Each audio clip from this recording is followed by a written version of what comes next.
Hello အားလုံးပဲမင်္ဂလာပါမမကြီးဒီနေ့စက်သားလုံးလေးလုပ်ပြမှာဖြစ်ပါတယ်ဗီဒီယိုဆုံးတဲ့အထိမမကြီးနဲ့အတူတူလိုက်ကြည့်လိုက်ရအောင်နော်စက်သားလေးကိုရေစိကြောတန့်စင်ပြီးနည်းနည်းပေါ့နော်ပလေးတွေလုပ်လိုက်တယ်ပြီးတော့မှကြိတ်ဆက်တဲ့ထည့်ပြီးကြိတ်ပါမယ်ရေခဲရည်လေးနည်းငယ်ထည့်ပြီးတော့ကြိတ်ပေးလိုက်ပါတယ်ရှင်ဒါလေးတွေကတော့စက်သားလုံးလေးကိုထည့်မယ်ပဝင်ပစ္စည်းလေးတွေကိုပြထားတာပဲဖြစ်ပါတယ်ရှင်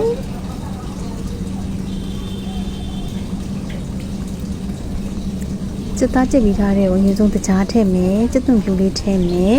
ပြီးရင်ပြောင်းကုန်မုံအနေငယ်ထည့်မယ်စက်သားမုတ်မြူကောင်းမုတ်ပဲငယ်ပြားကြီးကြီးတို့ထည့်မှာဖြစ်ပါတယ်ပြီးလို့ရှိရင်တော့ရောပြီးတော့နေလိုက်ပါမယ်နော်နေပြီးလို့အသားလေးစစ်စစ်ပိုင်ပိုင်လေးဖြစ်လာပြီဆိုလို့ရှိရင်တော့အသားလုံးလေးတွေကိုတော့ကိုယ်အစီအမီတလောက်ပဲပေါ့နော်အလုံးလေးတွေလုံးလိုက်ပါတယ်ရှင်ပြီးရင်တော့ရေနွေးထဲမှာအထည့်ပြီးပြုတ်လိုက်ပါတယ်ဒီစက်သားလုံးပြုလုပ်နေရတော့မမကြီးပထမဆုံးပြုလုပ်ခြင်းဖြစ်ပါတယ်တခါမှပေါ့နော်မလုပ်ဘူးပါဘူးသူများလုပ်ထားတဲ့ဗီဒီယိုလေးတွေကြည့်ပြီးတော့စမ်းပြီးလိုက်လုပ်ကြည့်ရပါရှင်အမားများပါသွားလို့ရှိရင်လည်းနားလည်ပေးဖို့ပြောချင်ပါတယ်နော်